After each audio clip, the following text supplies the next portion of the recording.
The Zitharian cubs just breached 3 security checkpoints to bring blankets to the sick human, and Station Command has no idea how to classify this in the threat assessment protocols.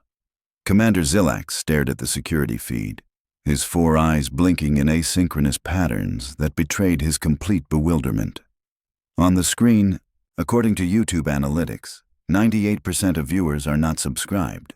That's a huge number. By subscribing the channel that is completely free, you'll help support the channel and never miss fresh content. 2 juvenile Zitharians, each the size of an earth panther, covered in iridescent scales that shifted from deep purple to silver, were dragging what appeared to be thermal blankets through Corridor 7C. Behind them, a trail of hastily abandoned containment equipment marked their path from the Xenobiology wing.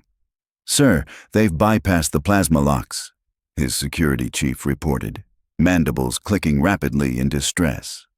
"They're using maintenance access codes." "Maintenance codes?" Xilax's voice rose an octave. "They're juveniles. They shouldn't even understand the concept of electronic security, let alone—" "They're heading directly to human quarters level 12, another officer interrupted. "Specifically to Maintenance Engineer Emma Johnson's residential unit." Xilax felt his respiratory sacs constrict. Emma Johnson. The human who'd called in sick this morning with what she'd casually described as just a cold, before signing off with her characteristic laugh. The same human who now had 2 of the galaxy's most efficient apex predators making a beeline for her location, carrying comfort items. This was, without question, the strangest crisis of his 40-year command career. "Get me Ambassador Kaeldra. Now!" He jabbed at the communication panel with more force than necessary. "And someone explained to me why we have 2 cubs moving through the station like they own it, and why nobody's stopped them yet." "Sir, we tried." The security chief pulled up additional feeds. "Non-lethal deterrence. Ineffective. They walked through the sonic barriers like they weren't there. The stasis nets. They chewed through them.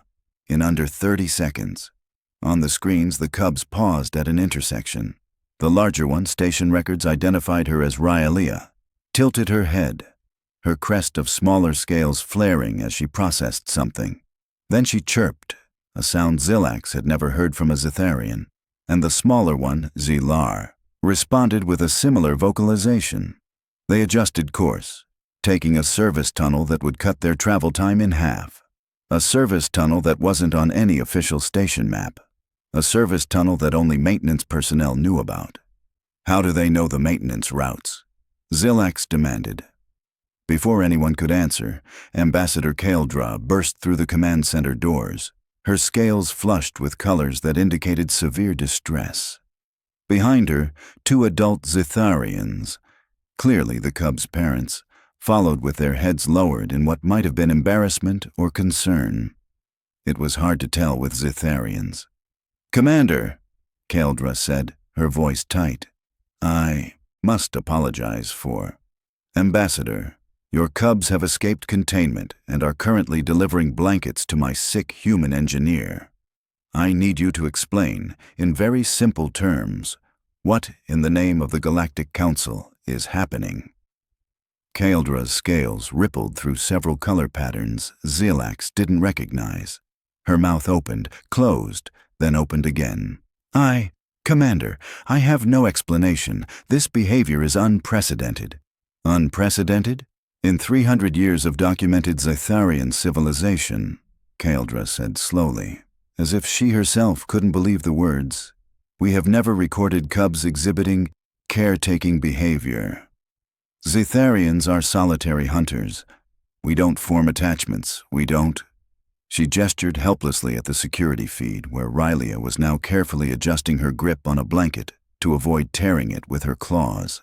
"We don't bring comfort items to sick beings. We don't even have a word for that concept in our language." Xilax felt a headache forming in his primary brainstem. "Ambassador, I have 2 apex predator juveniles, unsupervised, heading toward the quarters of a vulnerable sick human.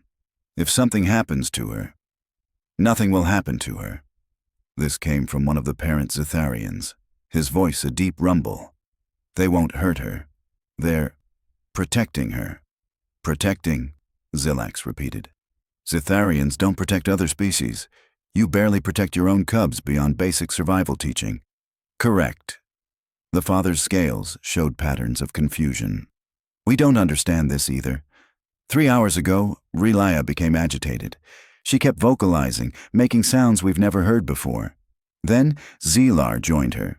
They went to the storage units, selected specific items, soft things, warm things. They took one of the humans' drinking containers from the communal break area. They stole Emma's favorite thermos? The words came out before Zilax could stop them. He'd seen that thermos, bright pink, with "Engineers do it with better tools" printed on the side. Emma carried it everywhere. They didn't steal it, Kaeldra corrected quietly. They borrowed it, for her, because she might want it while she's unwell. The command center fell silent except for the soft beeping of various monitoring systems. On the screens, the cubs emerged from the service tunnel and paused outside a door marked "Residential, Authorized Personnel Only," Emma Johnson's door. How did they know which quarters were hers? Zilax asked, though he was no longer sure he wanted answers to his questions. I believe, Kaeldra said, her voice carrying a tremor. They've been observing her. For weeks, possibly months. Observing? Commander, may I access the station's historical security records? Specifically, late shift maintenance rotations over the past 6 standard months. Zilax authorized it with a gesture, and Kaeldra pulled up footage. There, timestamp 4 months ago, Emma Johnson, working on a plasma conduit in sub-level 3. And there, in the shadows behind her, 2 small shapes with reflective eyes. The cubs, watching. Another clip. Emma eating her lunch in a quiet corridor. The cubs 30 meters away, perfectly still. Another, Emma humming while she worked. The cubs' heads tilting in unison, their crests flaring in what behavioral experts would later identify as curiosity. She's been alone with them? Zilax's security chief sounded horrified. No, Kaeldra corrected, pulling up more footage. She's been with them. Look. The image showed Emma, 3 months ago, noticing the cubs. Instead of showing fear or calling security, she'd waved. Hey there, little guys, you lost? The cubs had approached slowly. Emma had sat down on the floor, making herself smaller, less threatening. She'd pulled out her lunch, some kind of human sandwich, and broken off pieces, offering them. She fed them, the mother Zitharian said softly. She fed our cubs. She talked to them, Kaeldra continued, pulling up clip after clip. Emma showing the cubs how a sonic wrench worked, Emma laughing as Zelar tried to mimic her humming, Emma scratching Relia behind her auditory ridge, the cub's eyes half closing in what could only be described as contentment. This is impossible, Zilax whispered. Zitharian cubs don't bond. They don't show affection. They're learning to hunt, to survive alone. That's what we thought too, Kaeldra said, and her scales showed colors Zilax had never seen before, colors that might have been wonder or fear or both. But look at them now. On the current feed, Relia was using one claw with remarkable precision to manipulate the door panel. Zelar watched, then chirped that strange sound again, and Relia adjusted her approach. The door slid open. They just picked a lock, using tool manipulation methods they could only have learned from watching Emma work. Station-wide alert, Zilax ordered, his voice hoarse. I want Xenobiology, Xenopsychology, and medical teams on standby. No one approaches those quarters without my authorization. If those cubs... Commander.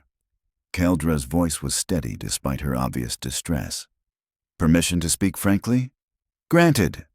Those cubs are behaving in ways that should be biologically impossible for our species. They're exhibiting social bonding, tool learning, empathetic response to illness in another being, and problem-solving abilities that adult Zitharians spend years developing. They just breached station security, not with violence, but with intelligence and determination, because they believe Emma Johnson needs them. She paused, her scales settling into a pattern that Xilax finally recognized. Profound uncertainty. Whatever is happening in that room right now, Kaeldra continued, it's going to change everything we thought we knew about my species, about what we're capable of, about who we are.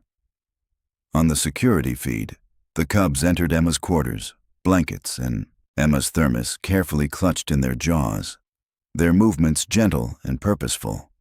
The door slid shut behind them, and Commander Xilax, veteran of countless first contact situations and diplomatic incidents, had absolutely no idea what to do next. The silence in the command center lasted exactly 12 seconds before every station alert system erupted simultaneously. "Sir, the cubs are inside." Security Chief Dirax's carapace flushed deep crimson. "Emma Johnson's bio signs show she's still asleep. She doesn't know they're there." Xilax's claws hovered over the emergency response panel.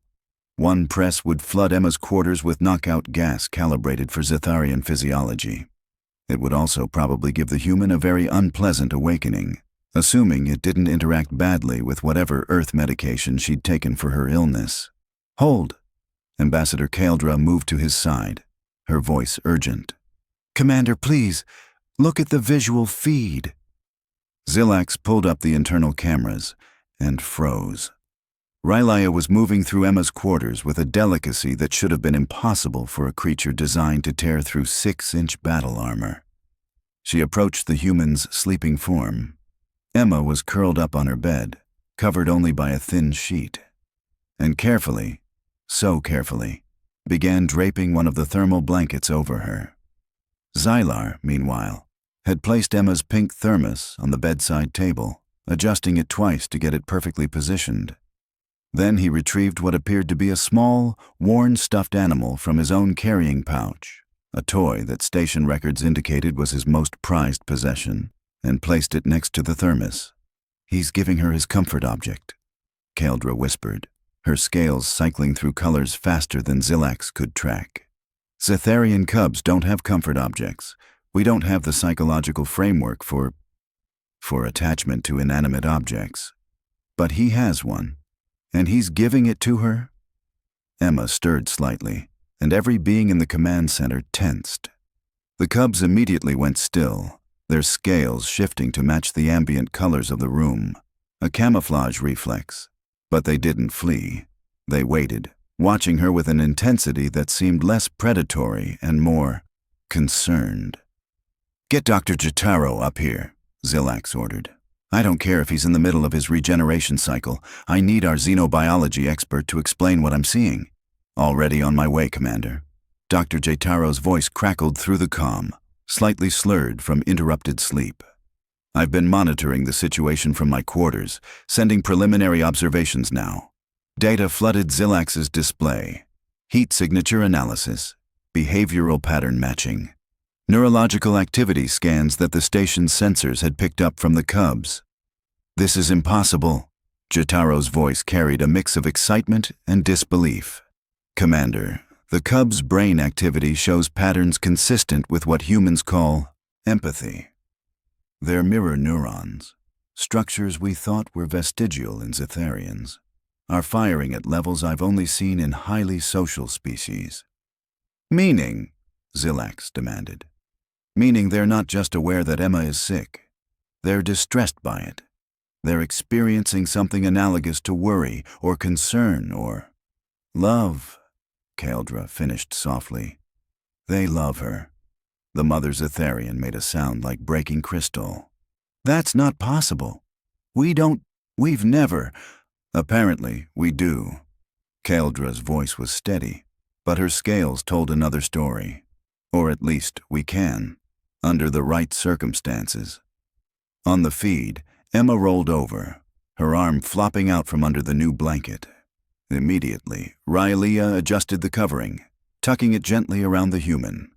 The movement was so tender, so inherently caring, that Xilax heard several officers inhale sharply.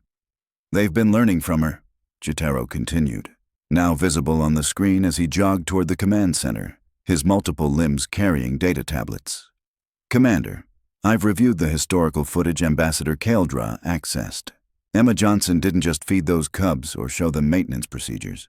She talked to them, constantly. She treated them as if they were intelligent, curious children rather than apex predators in training. And they responded. Their brains are incredibly plastic during the juvenile stage. We knew that. It's how they learn to hunt, to survive. But what we didn't know is that they can also learn social behaviors if exposed to them. Emma essentially provided a masterclass in emotional bonding, and they absorbed it like cubs learning from a parent, Kaldra interrupted. Except the behaviors she taught them aren't Zitharian behaviors. They're human ones. Xilax pulled up more of Emma's sick leave request. Filed at 600 station time, she'd noted. Got whatever bug is going around. Nothing serious, just need a day to sleep it off. P.S. If you see two scaly friends looking lost, they usually hang around sub-level 3 during my shift. They're harmless, just curious. She filed a note about them, Xilax said incredulously. She's been interacting with them regularly enough to include them in her sick leave request. Sir, Drax pulled up a new data stream. I'm detecting attempted communications. The cubs they're trying to access the station's comm system. Block it. Already did, but sir, they almost succeeded. They were trying to contact medical. I think they wanted to report Emma's illness. The command center exploded with overlapping voices. Kaldra was arguing with her fellow Zitharians. Jotaro was frantically taking readings. Security personnel were debating intervention protocols. And through it all, Xilax watched the feed where two juvenile apex predators were tucking blankets around a sleeping human with a gentleness that shouldn't exist in their behavioral repertoire. Commander, we need to extract the human, Drax insisted. This situation is too unstable. Those cubs might what? Kaldra snapped, her usual diplomatic composure cracking. Might continue to carefully arrange comfort items around her. Might keep adjusting her blankets. Might station themselves as guards to ensure nothing disturbs her rest. She pointed at the screen where Rylia had positioned herself at the foot of Emma's bed, her eyes fixed on the door in a protective stance. Look at them. They're not a threat to her. We are if we burst in there with security teams and tranquilizers. Ambassador, with respect, we don't know what they'll do if she wakes up. The shock alone. The shock of waking up to friendly faces she's known for months. Kaldra's scales flashed with indignation. Or the shock of having armed security invade her quarters while she's sick. Dr. Jotaro burst through the command center doors, his breathing apparatus working overtime. Don't intervene. Whatever you do, Commander, do not send anyone in there. Doctor, I need a better reason than... Because this is the most significant xenobiological discovery in a century. Jotaro spread his tablets across the central console, each displaying complex neural scans. Those cubs have developed brain structures that shouldn't exist. They're forming social bonds using neural pathways that are supposed to be impossible for their species. If we interrupt this, if we traumatize them or Emma, we might never understand how it happened. I care less about scientific discovery and more about the safety of my crew, Xilax said, but his hand moved away from the emergency protocols. Their safety is not in question. Jotaro pulled up a comparative analysis. Look at this. Standard Zitharian juvenile aggression markers, completely absent. Predatory stalking patterns, absent. Territorial defensiveness, absent. Every single indicator we use to predict dangerous behavior in young Zitharians is missing. Instead, they're showing markers we typically only see in species that evolved with cooperative child-rearing. Pack bonding, family units. But Zitharians don't have pack bonding, the father Zitharian said, sounding lost. We raise our cubs to independence, then they leave. That's how we've always done it. That's how you've always done it because you've never had a human show your cubs what emotional attachment looks like, Jotaro countered. Emma Johnson accidentally triggered latent evolutionary pathways that your species has carried for millions of years but never expressed. She's not just interacting with those cubs. She's rewired their neurology. On the screen, Emma's eyes fluttered open. Every being in the command center held their breath. Emma blinked at her ceiling, then at the unfamiliar blanket covering her. She turned her head and found herself face to face with Zelar, who was sitting perfectly still on her bedside table, next to her thermos and his stuffed toy. For 3 heartbeats, nobody moved. Then Emma smiled, that characteristic human expression that showed teeth but somehow conveyed warmth instead of threat. "Hey, buddy," she said, her voice rough with sleep and illness. "Did you bring me my thermos? That's so sweet." Zelar made that chirping sound again, and Emma's smile widened. "And blankets? You guys are the best." She noticed Rilia at the foot of her bed. "Both of you came to check on me?" Rilia's crest flared, a display that in adult Zetharians meant aggression, but in this context seemed more like pride, pleasure. Emma coughed, a deep wet sound that made her wince. Both cubs immediately tensed, their scales rippling with patterns that Jataro's instruments identified as distress. "I'm okay," Emma assured them, apparently not at all concerned that 2 apex predators were displaying anxiety over her respiratory symptoms. "Just a cold, nothing serious." She reached out, slowly, naturally, and scratched Rylia behind her auditory ridge. The cub leaned into the touch, her eyes half closing. "Commander," Kaeldra said quietly, "we need to contact Galactic Council.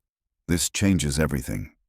Zilax was already composing the message in his head, trying to figure out how to explain that a human maintenance engineer had just revolutionized an entire species' psychology by being sick and having 2 juveniles who cared about her.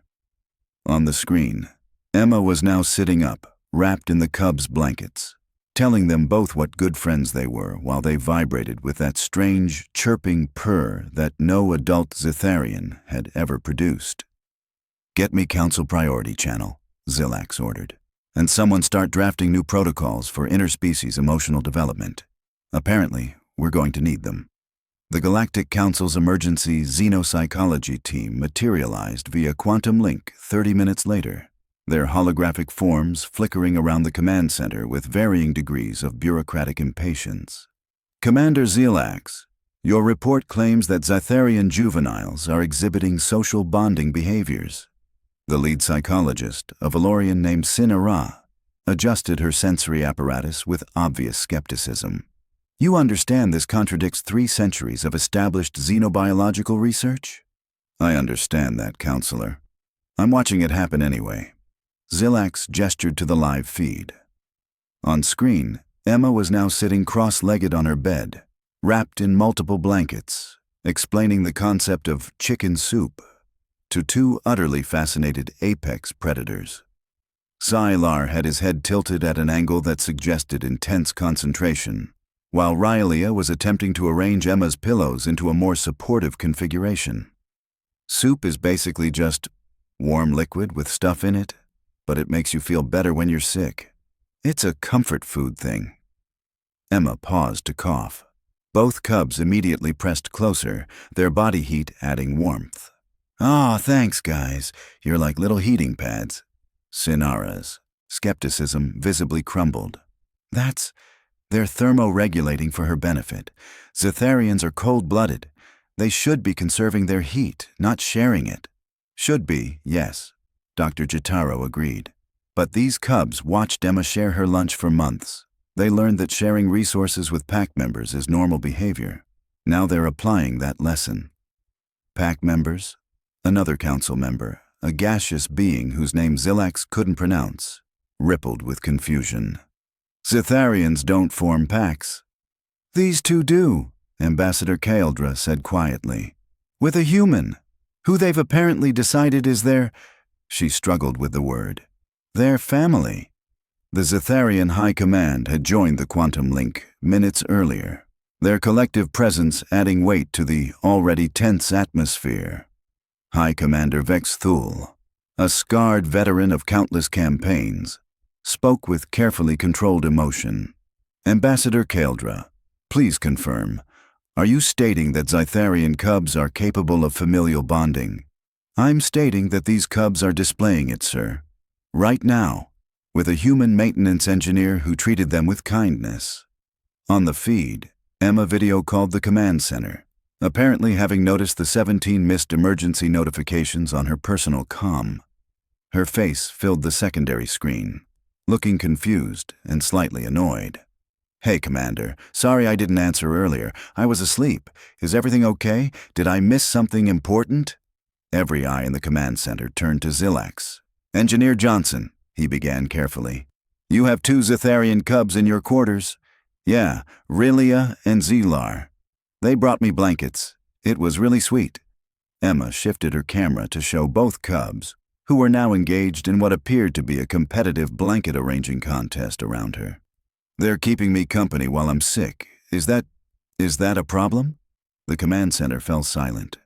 17 species worth of the galaxy's most accomplished xenopsychologists, a Zetharian high command that had governed for millennia, and a station commander with 4 decades of experience, all rendered speechless by a human in pajamas, asking if her apex predator friends were a problem.